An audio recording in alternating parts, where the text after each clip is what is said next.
Hello दोस्तों, मैं सुमित साहू आप सभी का स्वागत करता हूं एसएससी जूनियर यूट्यूब चैनल पर। कैसे हैं सभी? बढ़िया होंगे, जबरदस्त होंगे, मजे में होंगे। तो हम स्टार्ट कर रहे हैं 15 दिन की सीरीज मैथ्स की, क्योंकि आप लोगों के बोर्ड एग्जाम आ रहे हैं और मैथ्स को लेकर आप लोगों में काफी डर है। ठीक है, तो इस डर को खत्म करने आ रहा हूं मैं।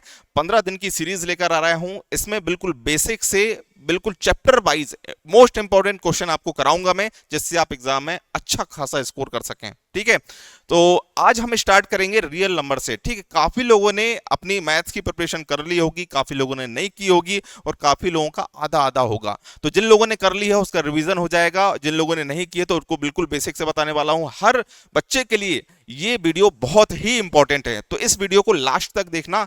ठीक है, स्किप बिल्कुल मत करना। अब बहुत ही इंपॉर्टेंट क्वेश्चन बताने वाला हूं, हर क्वेश्चन को आपको देखना है। ठीक है, हम स्टार्ट करते हैं रियल नंबर से। हमारा पहला चैप्टर रहेगा रियल नंबर। रियल नंबर से आपको 6 नंबर के क्वेश्चन पूछे जाएंगे, 6 नंबर के क्वेश्चन। ठीक है, अब इसमें क्या क्या पूछा जाएगा? फंडामेंटल थ्योरी ऑफ अर्थमेटिक, इसमें आपको एलसीएम और एचसीएफ निकालने आएगा, वो भी किससे? अभाज्य गुणनखंड विधि से। प्राइम फैक्टराइजेशन मेथड की मदद से आपको एलसीएम और एचसीएफ निकालने को आएगा। इसके अलावा आपको वर्ड्स प्रॉब्लम, मतलब आपको एक क्वेश्चन दे देंगे, उसमें आपको समझना पड़ता है कि सर हमें एलसीएम निकालना है कि एचसीएफ निकालना है, ये भी मैं आपको बताने वाला हूं। इसके अलावा एलसीएम एचसीएफ में एक थ्योरम होती है, आप लोगों को पता होगा, LCM into HCF equal to पहली संख्या इंटू दूसरी संख्या। ये दो संख्याओं में ही एप्लीकेबल होती है ये वाली थ्योरम। ऐसा नहीं है कि पहली संख्या इंटू दूसरी संख्या इंटू तीसरी संख्या, नहीं। दो संख्याओं का जो गुणनफल होता है उनके एलसीएम और एचसीएफ के गुणनफल के बराबर होता है, प्रोडक्ट के बराबर होता है। ठीक है, इस पे भी क्वेश्चन बनते हैं। तो हम कह सकते हैं कि भाई 2 से 3 नंबर के क्वेश्चन यहां से, ठीक है, और 2 से 3 नंबर का क्वेश्चन अब जो बताने वाला हूं वहां से तो आएगा ही आएगा। आपको प्रूफ करने को आएगा कि यह संख्या एक अपरिमेय संख्या है। ठीक है, प्रूविंग ऑफ इर्रेशनल नंबर, अपरिमेय संख्या प्रूफ करने को आएगा आपको। ये क्वेश्चन 2 से 3 नंबर में आएगा ही, इसको अच्छे से समझना। ठीक है, तो हम क्वेश्चन की सीरीज आगे बढ़ाते हैं, पहले क्वेश्चन पर आते हैं। पहले क्वेश्चन में क्या है देख सकते हैं आप यहां पर। निम्नलिखित संख्याओं को अभाज्य गुणनखंडों के गुणनफल के रूप में व्यक्त कीजिए। ठीक है, तो इसको कैसे व्यक्त करते हैं इसको देख लीजिए। पहली संख्या देखो 140। 140 को अभाज्य गुणनखंडों के रूप में कैसे लिखते हैं? अब 140 के फैक्टर्स गुणनखंड निकाल के लिखिए आप। जैसे 140 में किससे 2 से भाग जा रहा है? हाँ जा रहा है, 140 में 2 से भाग, कितना बचेगा? 70 बचेगा। 70 में 2 से भाग जाएगा तो कितना बचेगा? 35 बचेगा। अब 35 में किससे भाग जा रहा है? 5 से भाग जा रहा है। हाँ ठीक है, फिर कितना बचेगा? 7, और 7 में फिर किससे भाग जाएगा? 7 से ही जाएगा। तो इसको हम लिख सकते हैं 2 इंटू 2 मतलब 2 की पावर 2। 5 अकेला है मतलब 5 की पावर 1, और 7 अकेला है मतलब 7 की पावर 1। क्लियर है? तो इसको हमने गुणनखंड के रूप में क्या लिख दिया? 2 की पावर 2 इंटू 5 की पावर 1 इंटू 7 की पावर 1। इस तरीके से हम लिख सकते हैं इसको। फिर सेकंड क्वेश्चन 156। 156 को और लिख के बताता हूं मैं आपको। तो 156 को क्या लिखेंगे? जैसे 2 से भाग जा रहा है क्या इसमें? 2 से भाग दे दो, 2 से भाग गया, कितना आ गया? 78 आ गया। अब 78 में 2 से भाग देंगे तो कितना हो जाएगा? 39 हो जाएगा। अब 39 में किससे भाग जाएगा? भाई 39 तो एक प्राइम नंबर है, तो 39 से ही जाएगा। तो इसको हम क्या लिख सकते हैं? 2 इंटू 2 मतलब 2 की पावर 2, और 39 अकेला है तो 39 की पावर 1। ठीक है, तो ये हमने व्यक्त कर दिया अभाज्य गुणनखंड के रूप में। ठीक है, अगर आपको इस तरीके से क्वेश्चन पूछते हैं तो आप बता सकते हैं। ठीक है, एक एक नंबर में आपको ऑब्जेक्टिव टाइप क्वेश्चन आ सकते हैं कि भाई इसको गुणनखंड के रूप में व्यक्त कीजिए, तो आप इस तरीके से कर देना। क्लियर है सभी को? चलिए आगे बढ़ते हैं सेकंड क्वेश्चन की तरफ। सेकंड क्वेश्चन में क्या है कि पूर्णांकों के निम्नलिखित युग्मों की एचसीएफ और एलसीएम ज्ञात कीजिए, जिनकी जांच कीजिए कि दोनों संख्याओं का जो गुणनफल है वो एचसीएफ और एलसीएम के गुणनफल के बराबर है कि नहीं। मतलब इनने क्वेश्चन दिया है 26 और 91, 26 और 26 और 91। इसका एलसीएम और एचसीएफ निकालना है हमें, और यह भी सिद्ध करना है कि इनका जो दोनों संख्याओं का जो गुणनफल है वो इनके एलसीएम और एचसीएफ के गुणनफल के बराबर है कि नहीं है। ठीक है, तो इसका एलसीएम और एचसीएफ निकालते हैं। पहले तो इसके फैक्टर्स निकालने पड़ेंगे अपन को। ठीक है, अब 26 के फैक्टर्स क्या हो जाएंगे? अभाज्य गुणनखंड क्या हो जाएंगे? आप बोलेंगे सर इसको 2 से भाग दे दो। हाँ दे दिया, 2 से भाग देंगे तो बचेगा क्या? 13। अब 13 में किसी से भाग जाता है क्या? नहीं जाता, तो इसके फैक्टर्स हो जाएंगे 2 इंटू 13। फिर 91, 91 के फैक्टर्स क्या हो जाएंगे? 91 में भाई 2 से तो जाता नहीं है, किससे जाता है? 3 से जाता है। तो 3 से जाएगा तो कितना? 3 से भी नहीं जाता, 7 से जाएगा। 7 से जाएगा, फिर कितना बचेगा? 13। 13 में किसी से जाता है, नहीं जाता, 13 ही लिखना पड़ेगा। अब इसका बताओ HCF क्या हो जाएगा और LCM क्या हो जाएगा। अब ध्यान से सुनना भाई, ध्यान से सुनना। HCF क्या होता है? HCF मतलब होता है highest common factor. Highest common factor मतलब इन दोनों में जो हाईएस्ट कॉमन आ रहा है वो आपका HCF होता है। अब इसमें क्या कॉमन आ रहा है? देखो 13 कॉमन आ रहा है, 13 के अलावा और कुछ कॉमन आ रहा है? नहीं आ रहा, तो इसका जो HCF होगा ना वो होगा 13। ठीक है, अब LCM निकालना है तो क्या करना पड़ेगा? इन दोनों में जो कॉमन है वो तो लिख ही दो, LCM की जगह जो कॉमन है वो तो लिख ही दो। अब जो कॉमन है उसके अलावा जो बचे हुए हैं वो भी लिख दो। जैसे यहाँ 2 और 7 लिखा हुआ है तो 2 भी लिख दो और 7 भी लिख दो। ठीक है, एलसीएम में हाईएस्ट पावर रखते हैं, अभी क्वेश्चन आएंगे तो मैं आपको बताऊंगा, लेकिन इस क्वेश्चन में एचसीएफ 13 है और एलसीएम इतना है। ठीक है ना। अब हमें ये भी प्रूफ, एलसीएम एचसीएफ निकाल दिया आपने, एचसीएफ भी निकाल दिया एलसीएम, और हमें ये भी प्रूफ करना है भाई साहब कि दोनों संख्याओं का जो गुणनफल है वो उनके एलसीएम और एचसीएफ के गुणनफल के बराबर है कि नहीं है। ठीक है, ये भी प्रूफ करना है, तो प्रूफ कर देते हैं। देखिए दोनों संख्याएं क्या है अपने पास, 26 और 91, इनका जो गुणनफल है वो इनके एलसीएम और एचसीएफ के गुणनफल के बराबर आ रहा है कि नहीं। एलसीएम कितना आया आपका, 13 इंटू 2 26 इंटू 7 है ना, 13 इंटू 2 26, 26 इंटू 7, और एचसीएफ कितना है, 13 है।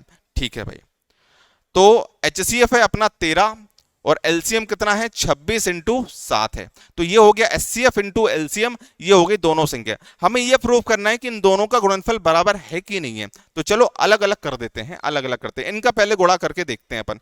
26 का 1 में इंटू करेंगे तो कितना आएगा, या फिर चलो इस तरीके से कर देते हैं, 91 इंटू 26। 6 का 1 में इंटू करेंगे 6, 6 का 9 में इंटू करेंगे तो 54। ठीक है, फिर 2 से इंटू करेंगे 2, 2 से 9 में इंटू करेंगे तो 18। फिर यहां पर आएगा भाई 6, 4 और 2 6, 18 और 5 23। तो इन दोनों का भाई गुणनफल है कितना, 23, 1 मिनट रुक जाइए, 23 66। अब हमें एलसीएम इंटू एचसीएफ करके देखना है। एचसीएफ कितना आया था, 13 आया था, और एलसीएम कितना आया था हमारा, 26 इंटू 7 आया था, 26 इंटू 7। अब सभी का इंटू करके देखना है हमें, तो 26 इंटू 7, या फिर इंटू करके देख लो, 7 का 6 में इंटू करेंगे ये 13 हो गया। ठीक है, 7 का 6 में इंटू करेंगे तो कितना हो जाएगा, 42 बचेगा 2, सॉरी 2 बचेगा कितना, 4, और 7 का 2 में इंटू करेंगे तो कितना, 14, 14 और 4 18। फिर 13 से इंटू कर दो, 13 से इंटू करेंगे 13 दूना 26, 13 दूना 26 बचेगा 2, 13 का 8 में इंटू करेंगे 104, 104 और 2 106 बचेगा 10, और 13 का 1 में इंटू करेंगे और 10 जोड़ेंगे तो ये जाएगा 23। तो यहां से 2360 आ रहा है एलसीएम इंटू एचसीएफ, और दोनों संख्याओं का गुणनफल भी 2360 आ रहा है। मतलब हमने सिद्ध कर दिया कि एलसीएम इंटू एचसीएफ जो है वो इन दोनों संख्याओं के गुणनफल के बराबर है। क्लियर है, ये समझ में आया किस तरीके से करना है। ओके, चलिए अब अगले क्वेश्चन पर आते हैं। अगला क्वेश्चन क्या है हम देखते हैं, ये है आपका अगला प्रश्न। देखिए ये भी आपको ऑब्जेक्टिव टाइप क्वेश्चन में पूछे जा सकते हैं। इनने बोला है कि जो एचसीएफ है 306 और 657 का वो क्या है, 9 है। तो आपको एलसीएम निकालना है इन संख्याओं का। आपको दो संख्याएं दे दी, कौन कौन सी संख्याएं दे दी आपको, 306 और 657, 657, ये आपको दो संख्याएं दे दी। इनका एचसीएफ बोल रहे हैं वो 9 है, और आपको एलसीएम निकालना है, एलसीएम निकालना है। ठीक है, तो आपको थ्योरम पता होना चाहिए कि एलसीएम इंटू एचसीएफ क्या होता है, एलसीएम इंटू एचसीएफ क्या होता है, दोनों संख्याओं के प्रोडक्ट के बराबर होता है। ठीक है, ये थ्योरम आपको पता होना चाहिए।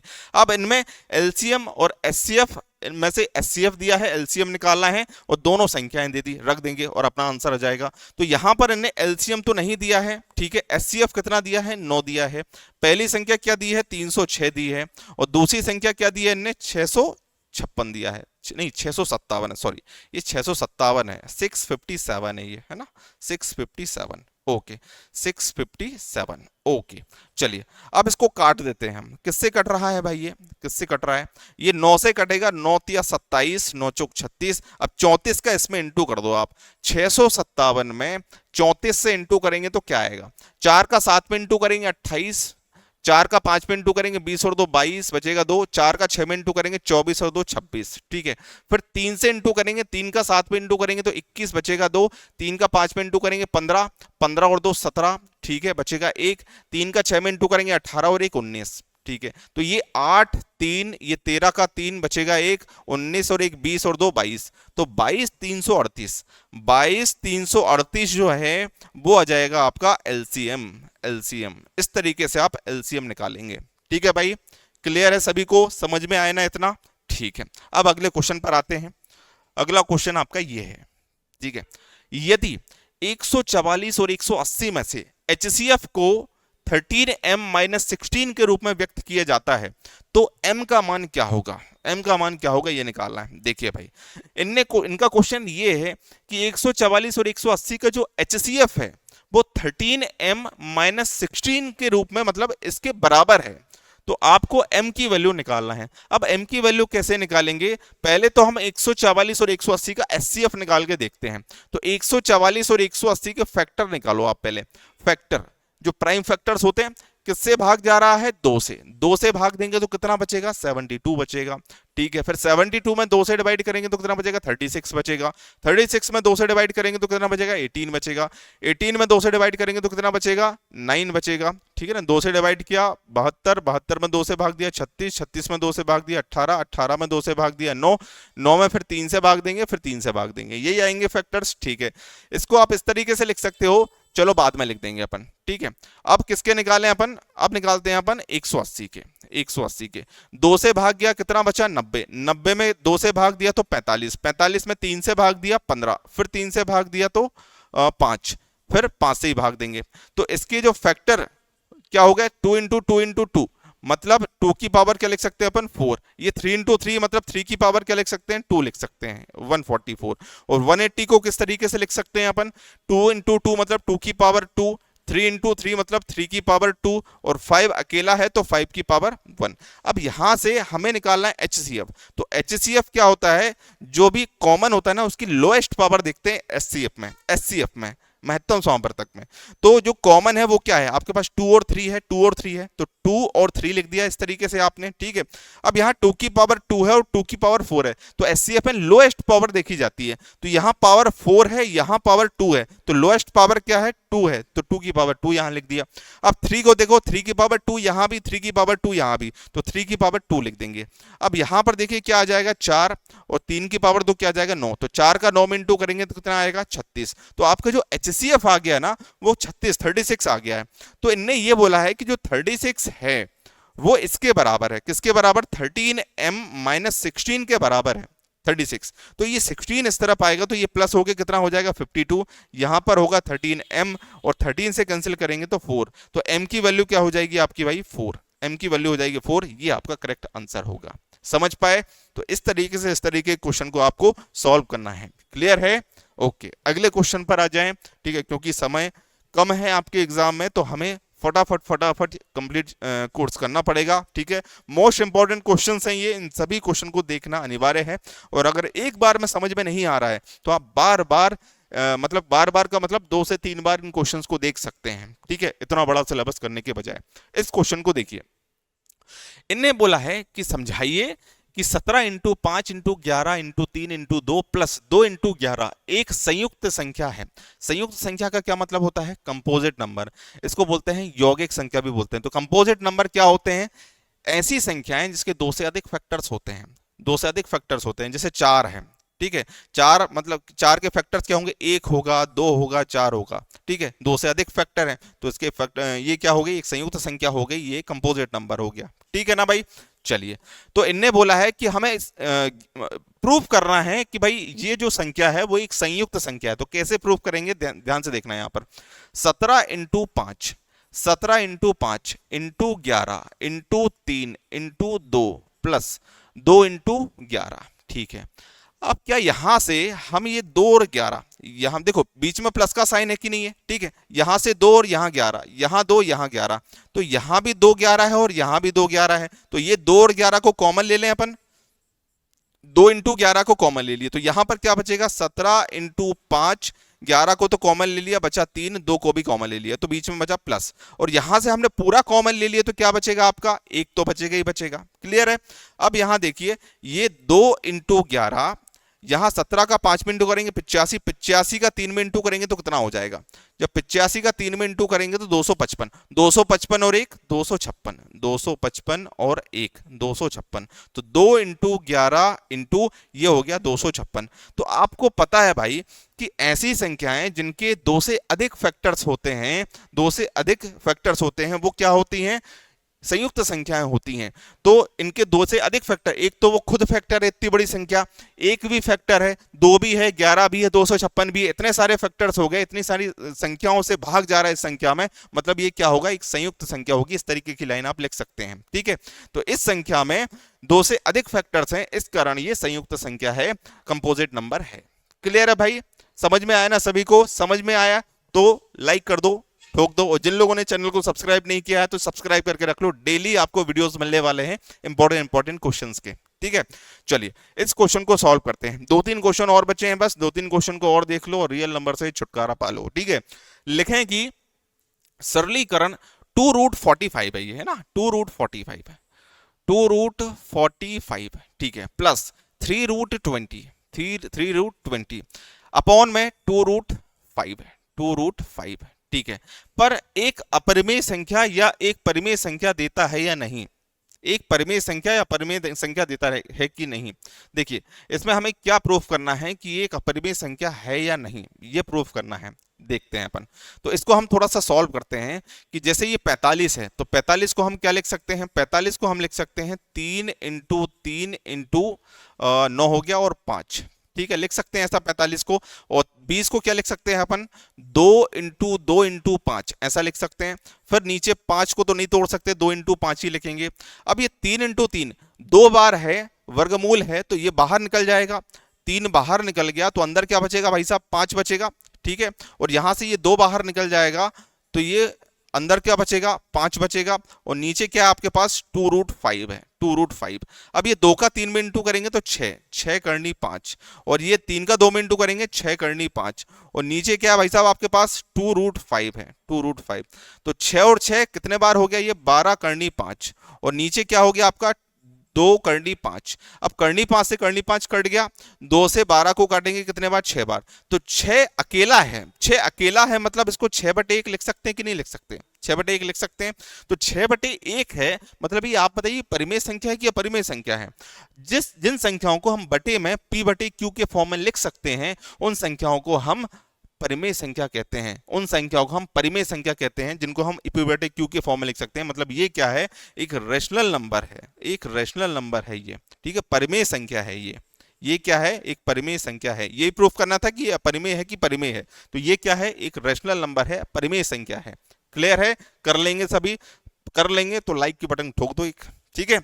चलिए अगला क्वेश्चन है, 3 घंटियां क्रमशः 9, 12, 15 मिनट के अंतर पर बजती हैं, यदि वे एक साथ टोल करना शुरू करती हैं तो अगली बार कितने बजे वे एक साथ टोल करेंगी। मतलब 3 घंटियां हैं, पहली घंटी हर 9 सेकंड पे बज रही है, 9 बजी, 9 सेकंड बाद बजी, फिर 9 सेकंड बाद बजी, फिर 9 सेकंड बाद बज रही है, ठीक है, हर 9 सेकंड पे बज रही है। मतलब अगर पहली घंटी हर 9 सेकंड पे बज रही है तो 90 सेकंड पे बजेगी, ठीक है, फिर 18वें सेकंड पे बजेगी, फिर 27वें सेकंड पर बचेगी, फिर 36वें सेकंड पर बजेगी, ऐसी तो बजेंगी।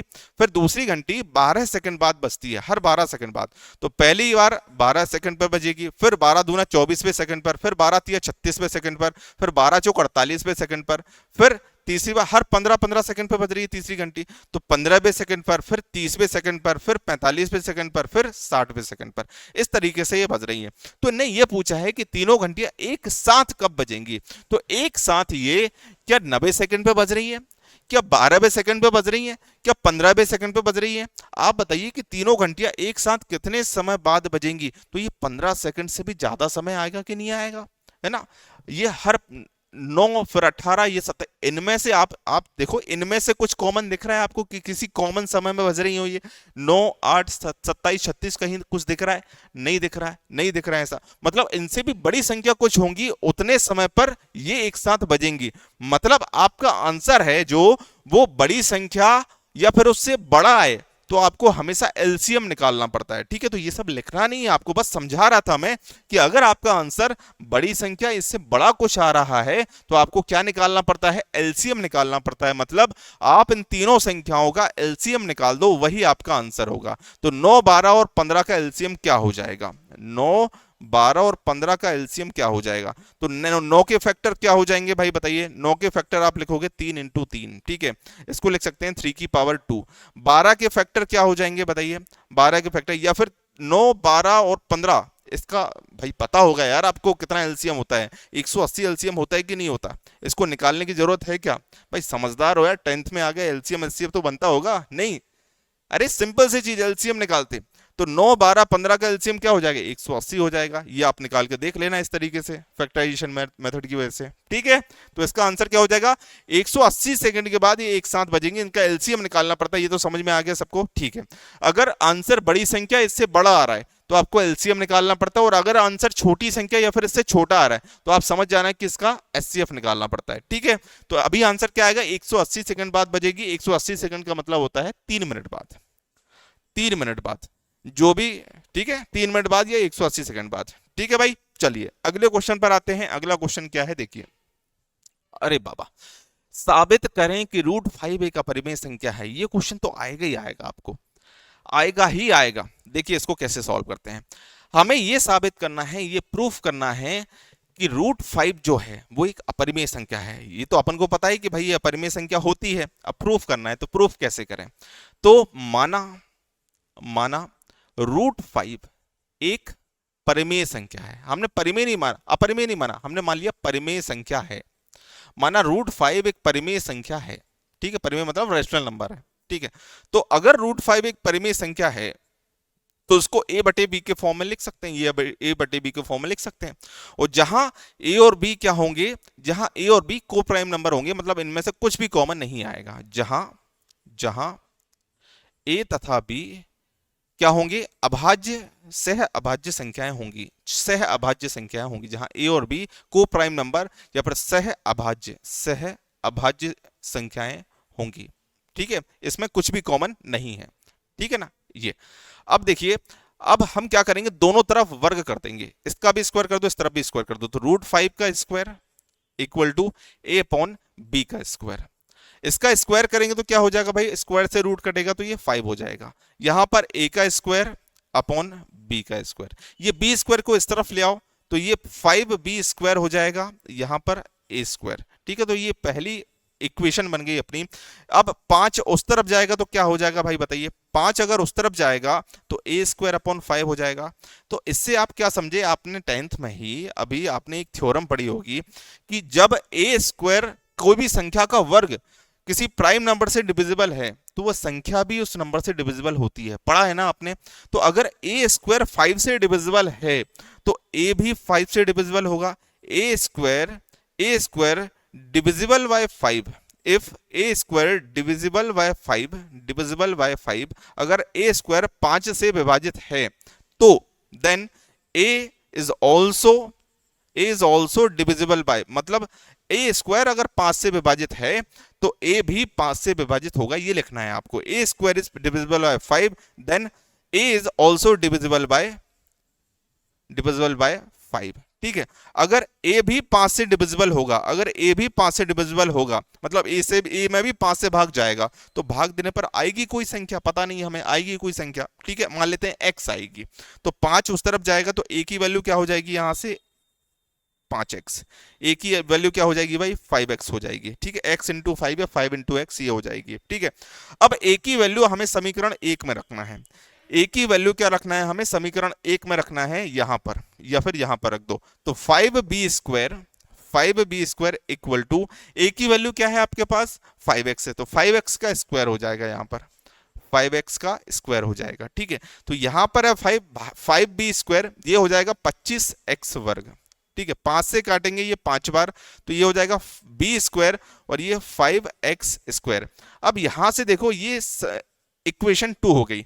अब यहां से अगर 5 इस तरफ लाएं अपन, यहां से अगर 5 इस तरफ लाएं तो b² अपॉन 5 हो जाएगा। तो यहां से भी हम कह सकते हैं कि अगर ये 5 b² को डिवाइड कर रहा है तो 5 b को भी डिवाइड करेगा, जिस तरीके से हमने यहां लिखा था कि भाई b² अगर डिविजिबल है 5 से, b² is divisible by 5, then b is also divisible by 5, b is also divisible by 5, हाँ कि ना, ठीक है। b भी 5 से डिविजिबल होगा। अब b भी 5 से डिविजिबल होगा, b में भी 5 से भाग जा रहा है तो आएगा भाई कुछ आंसर 5 से भाग देने पर, y मान लिया हमने। तो ये 5 उस तरफ जाएगा तो ये क्या हो जाएगा 5/, हो जाएगा। तो अब मुझे आप ये बताइए, बस खत्म। ए की वैल्यू कितनी आ गई यहां से, अब यहां पर देखना, बस ए की वैल्यू क्या आ गई आपकी 5x आ गई, और बी की वैल्यू क्या आ गई आपकी यहां पर 5y आ गई। तो हमने अभी क्या माना था कि भाई ए और बी सहभाज्य संख्या है, ए और बी क्या है सहभाज्य संख्या है। सहभाज्य मतलब क्या होता है, ए और बी में कुछ भी कॉमन नहीं आ रहा है। लेकिन अगर यहां देखा जाए तो भाई यहां तो 5 कॉमन आ रहा है, मतलब ये प्रूफ हो गया कि ये दोनों एक सहभाज्य संख्या नहीं है। मतलब यहां पर विरोधाभास हो रहा है, कंट्राडिक्शन हो रहा है, ठीक है, कि भाई यहां पर ए और बी सहभाज्य संख्या नहीं है। अतः हम कह सकते हैं कि √5 एक परिमेय नहीं, कौन सी संख्या है, अपरिमेय संख्या है। समझ पाए? इस तरीके से इस क्वेश्चन को आप सॉल्व कर सकते हैं। ये देखिए, एक मिनट, नहीं है, सॉल्यूशन नहीं है, ठीक है। तो मैंने जैसा बोला है ना उस तरीके से आप लिख सकते हैं कि यहां पर विरोधाभास हो रहा है, तो अतः हम प्रूफ कर दिया हमने कि √5 जो है वो एक अपरिमेय संख्या है। क्लियर है भाई सभी को? ठीक है। अब अगले क्वेश्चन पर आते हैं। मोस्ट इंपॉर्टेंट क्वेश्चन था ये, पिछला वाला और ये वाला, और इसको और सॉल्व करना देख लीजिए आप। हमें ये देखना है, यह देखते हुए कि √5 एक अपरिमेय संख्या है, साबित करें कि जो 2√5 - 3 है वो भी एक अपरिमेय संख्या है। ये तो एक अपरिमेय संख्या है बोल रहे हैं, तो आपको प्रूफ करना है कि 2√5 - 3 भी एक अपरिमेय संख्या है। तो कैसे प्रूफ करेंगे, ध्यान से देखना है यहां पर, ठीक है। मान लेते हैं कि 2√5 -3 2√5 - 3 क्या है, एक परिमेय संख्या है, परिमेय संख्या है। और परिमेय संख्या है तो इसको क्या लिख सकते हैं अपन, a/b के फॉर्म में लिख सकते हैं। मान लिया कि हमने 2√5 - 3 क्या है, एक अपरिमेय परिमेय संख्या है, हमें अपरिमेय सिद्ध करना है तो हमने परिमेय मान लिया इसको, ठीक है। अगर एक परिमेय संख्या है तो ए और बी में कुछ कॉमन नहीं आएगा, ये एक सहभाज्य संख्या होंगी, हाँ कि ना। सहभाज्य ए और बी सह अभाज्य संख्या होंगी, इस तरीके से लिख देना आप, सह अभाज्य संख्याएं होंगी, सह अभाज्य संख्याएं होंगी, सह अभाज्य संख्याएं होंगी, ठीक है भाई। अब आप क्या करेंगे, इसके बाद ये 3 को उस तरफ ले जाएंगे, ठीक है, 3 को उस तरफ ले जाओ। अगर 3 को उस तरफ ले जाओगे तो ये +3 हो जाएगा, a/b +3। यहां पर एलसीएम ले लो, यहां एलसीएम लेंगे तो क्या होगा, 3 का b में इंटू करेंगे और प्लस ए हो जाएगा, प्लस a + 3b, और अपॉन में क्या आएगा, b आएगा, और यहां पर 2√5 आएगा। क्लियर? अब यहां पर देखिए 2 उस तरफ जाएगा, 2 उस तरफ जाएगा तो कहां जाएगा, b के पास जाएगा। 2 मतलब √5 को हमें अकेला छोड़ना है, √5 हमें अकेला छोड़ना है, तो 2 उस तरफ जाएगा तो कहां जाएगा, ये नीचे जाएगा, तो यहां पर हो गया 2b। तो यहां पर √5 तो इनने क्या बोला था कि एक अपरिमेय संख्या है, ये अपरिमेय संख्या है, ठीक है, ये अपरिमेय संख्या है, और इसी के बराबर में ये आ रहा है, इसी के बराबर में ये आ रहा है, मतलब ये भी क्या होगी, ये भी एक क्या होगी, अपरिमेय संख्या होगी, ये भी क्या होगी, एक अपरिमेय संख्या होगी। अपरिमेय, सॉरी, ये क्या आ रहा है, ये तो बटे में आ रहा है, ये बटे में आ रहा है, ये अपरिमेय संख्या है और ये बटे में है, मतलब ये क्या होगा, एक परिमेय संख्या। बटे वाली संख्या परिमेय संख्या होती है, मतलब यहां से एक अपरिमेय के बराबर में परिमेय आ रहा है, मतलब हमने जो माना है वो क्या है, गलत है, हमने जो माना है उसका विरोधाभास हो रहा है। इस कारण हम कह सकते हैं कि भाई 2√5 - 3 परिमेय संख्या ना हो कि क्या है, अपरिमेय संख्या है। इस तरीके की लाइन आपको नीचे लास्ट में लिखनी पड़ेगी कि भाई यहां से अपरिमेय संख्या बराबर परिमेय आ रहा है, हमें जो भी माना है हमने उसका विरोधाभास हो रहा है। इस कारण हम कह सकते हैं कि 2√5 - 3 जो है वो एक अपरिमेय संख्या है। क्लियर है सभी को? ठीक है, तो इन क्वेश्चन को अगर एक बार में समझ में नहीं आ रहे हैं तो बार बार देख लो, 2 से 3 बार देख लो, ठीक है। और अगर समझ में आए हैं ये सभी क्वेश्चंस तो आपको ये वाला क्वेश्चन, इस क्वेश्चन का मुझे आंसर कमेंट बॉक्स में बताना है। जिन लोगों ने इस चैनल को सब्सक्राइब नहीं किया है तो फटाफट से सब्सक्राइब कर दो और अपने सभी फ्रेंड्स तक शेयर करो इसको, जिनको भी इस क्लास की जरूरत है, इंपॉर्टेंट क्वेश्चंस की जरूरत है, ठीक है।